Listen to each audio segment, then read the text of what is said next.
Bueno, Sí, te preguntaba que si le comentas a los televidentes, y muchas gracias por el espacio, nada, si hombre, a le vosotros comentas por a los llevarme. televidentes el libro, de qué se trata, es el de alquimia, de qué se trata y cuál es el mensaje. Efectivamente, el libro es un texto alquímico que se escribió en el original en Sí, latín en el siglo XIII de nuestra era.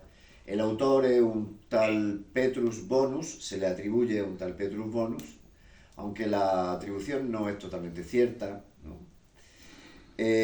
Pero sí, se publica con posterioridad y el editor es un tal Jano Lacinius Calabrensis, que es el que hace la edición sí, definitiva del texto alquímico. Es un texto alquímico en el que se pretende justificar de alguna manera, de varias maneras, que la alquimia es una ciencia que funciona, que existe y que efectivamente se puede transformar los metales viles en oro. La obra es larga, compleja, es difícil de entender porque hay que tener conocimientos de alquimia, porque se utilizan muchos términos técnicos y también se utiliza a sí, la hora de justificar la existencia de esa ciencia los silogismos, ¿no? Los silogismos aristotélicos. sí. Pero bueno, la obra está ya publicada en castellano y cualquier erudito que quiera utilizar mi traducción, pues la tiene a su disposición para lo que sea menester. Y si necesitas alguna aclaración al respecto del texto alquímico, el original en latín y su traducción al castellano, pues lo único que tiene que hacer es ponerse en contacto Ajá. conmigo y yo se lo aclararía. Vale. Venga, Juan José, he Dígame. llamado este programa, ¿qué tal le parece? Encuentro de dos mundos. Ah, me parece fantástico ese nombre, genial. ¿Sí? Aunque, Encuentro de dos mundos porque pues vos sos de esa zona y nosotros acá somos de otra cultura. ¿Qué, Juan José, como historiador, qué crees que le ha aportado América Latina a esa zona como Europa? Nosotros los latinoamericanos, ¿qué le habremos aportado? ¿Qué ha aprendido Europa de nosotros los latinos y especialmente también de los colombianos, digámoslo así, para ser más exactos? realmente yo no creo que podamos hablar de dos mundos diferentes, teniendo en cuenta que la imbricación entre la población autóctona del continente americano y la de la población, vamos a llamarlo con la palabra correcta, colonizadora española, ¿no?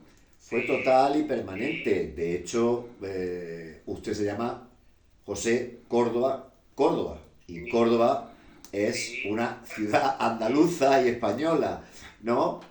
Mi pareja se sí, llama Buitrago de apellido y Palacio de segundo apellido. Y Buitrago es una ciudad de la provincia de Madrid, Buitrago de los Zoya, ¿no? Entonces, yo creo que deberemos de hablar de qué nos hemos aportado recíprocamente. Recíprocamente, pues, en primer lugar, la lengua que compartimos, que he de decir sí, que de los iberoamericanos, e incluso de los mismos castellano parlantes de la península, los que utilizan un lenguaje mucho más puro y más depurado son los colombianos, utilizando todavía eh, expresiones que nosotros ya hemos perdido, ¿no? Que a mí me resultan curiosas ¿cómo cuál, Juan escucharlas. José?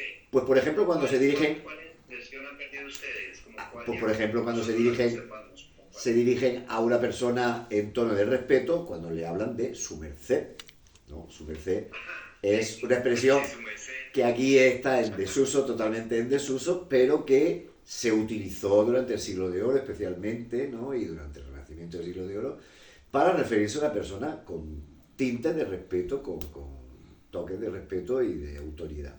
Me parece muy curioso. También montones de palabras que a mí me resultan muy curiosas cuando escucho referírselas, ¿no? Al principio no entendía la palabra parar. Parar para nosotros es pararse, stop, ¿no? Sin embargo, sí, para ustedes ponerse de pie, ¿no? Entonces, cuando escuchaba una expresión que era sí. voy a bailar hasta que se me pare el ombligo, digo, no la entendía, ¿no? Sí, Era una expresión que no la entendía hasta que por fin entendí lo que significaba que se te pare el ombligo y que se te ponga el ombligo de pie. Y eso me resultaba muy curioso. Y sí, como esas, pues muchas expresiones más, ¿no? Que son muy... Por ejemplo, la palabra papito. Papito me encanta, una expresión de cariño y de afecto que se utiliza con las personas de cierta edad y a las que se quiere tratar, no ya con el respeto que se utiliza con su merced, sino, no incluso a personas que no sean familiares tuyos, ¿no? Pero personas más mayores con un tinte de cariño, de respeto, de aprecio, ¿no? Papi, papito, me parece una expresión muy agradable, muy tierna, muy dulce, ¿no? En fin, que entre nosotros siempre ha habido como dicen los ingleses, aunque yo prefiero decirlo en español, una retroalimentación. Ahora la población inmigrante que hay en España es importante, importantísima, y gran parte de esa población procede de Colombia, ¿no? Conozco a montones. Y venezolanos, ¿no? Y muchos venezolanos. Sí, pero yo conozco, sinceramente, por lo menos en Málaga, conozco muchísimos más colombianos que venezolanos. Normalmente los venezolanos suelen irse al centro de la península, suelen irse a Madrid, a la provincia de Madrid o a Madrid capital, ¿no? Sin embargo, colombianos sí los veo mucho más, por ejemplo, en la provincia de Málaga, por Andalucía, ¿no? Están mucho más repartidos. Sí. Hay un intercambio ahora. Tened en cuenta que nosotros en los años 40, cuando sufrimos, incluso antes, ¿no? En el siglo XIX, cuando España era una economía miserable y paupérrima, hubo un flujo migratorio de la península hacia el continente sudamericano y Centroamérica importantísimo.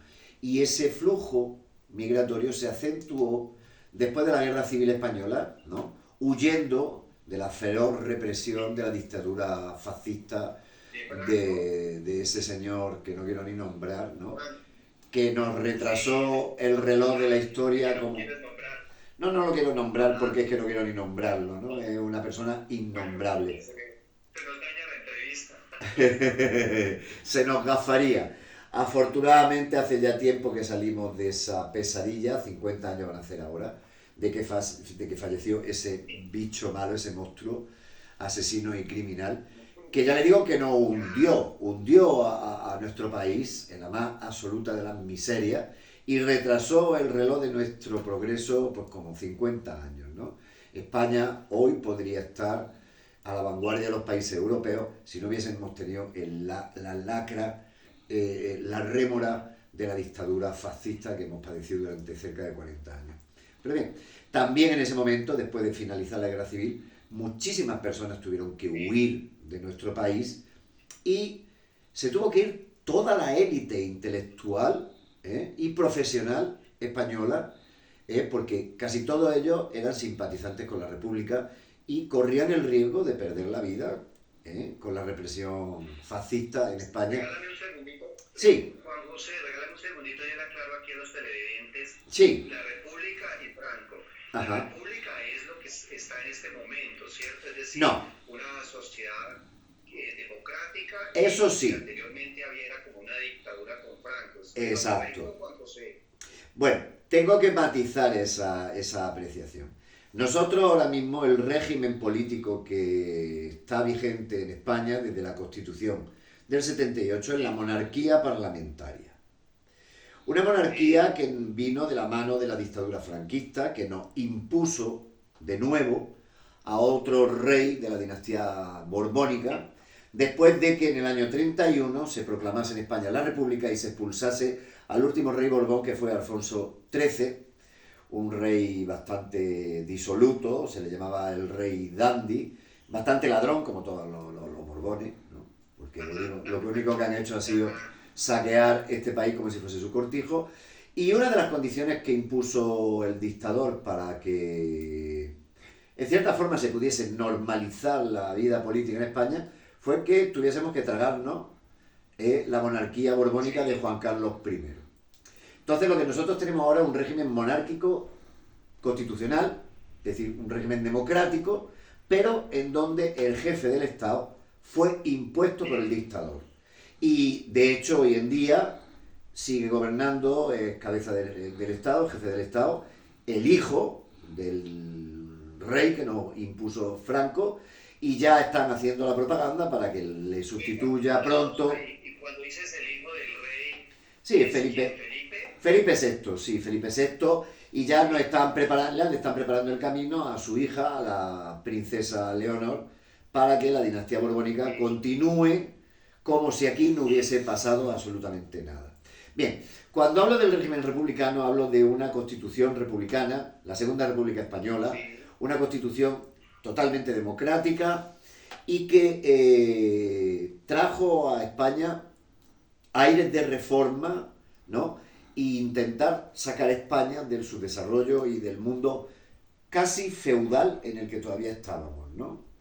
Sin embargo, ese intento, la oligarquía económica y aristocrática consiguieron frenarlo y además de manera sangrienta, muy sangrienta, con la dictadura fascista y con el golpe de Estado que los militares que habían jurado la lealtad a la Constitución y habían jurado lealtad a la República, pues no tuvieron el más mínimo impedimento en violar su juramento, con lo cual estuvimos gobernados durante casi 40 años por militares asesinos y perjuros. En fin, bueno. Esa es una historia llamativa, pero una pregunta. Dígame. Es que cuando estuve en España, sí. en Málaga, hablaba con Pepa, ahí donde yo me hospedé, le sí. preguntaba que le decía a ella, una señora de muchísima edad, unos 85 años, la dueña del hotel donde yo me hospedé. Sí, le la decía conozco. a ella que yo no entendía, le decía a ella, yo no entiendo cómo en pleno siglo XXI existen monarquías y reyes y esas cosas. ¿Y sabe qué me contestó Pepa? No sé. Me contestó que ese era el hijo de los españoles. Es el hijo nuestro, nosotros lo criamos. ¿Cómo le parece esa respuesta de otra española como su merced? Bueno, vamos a ver. Esto es muy complejo.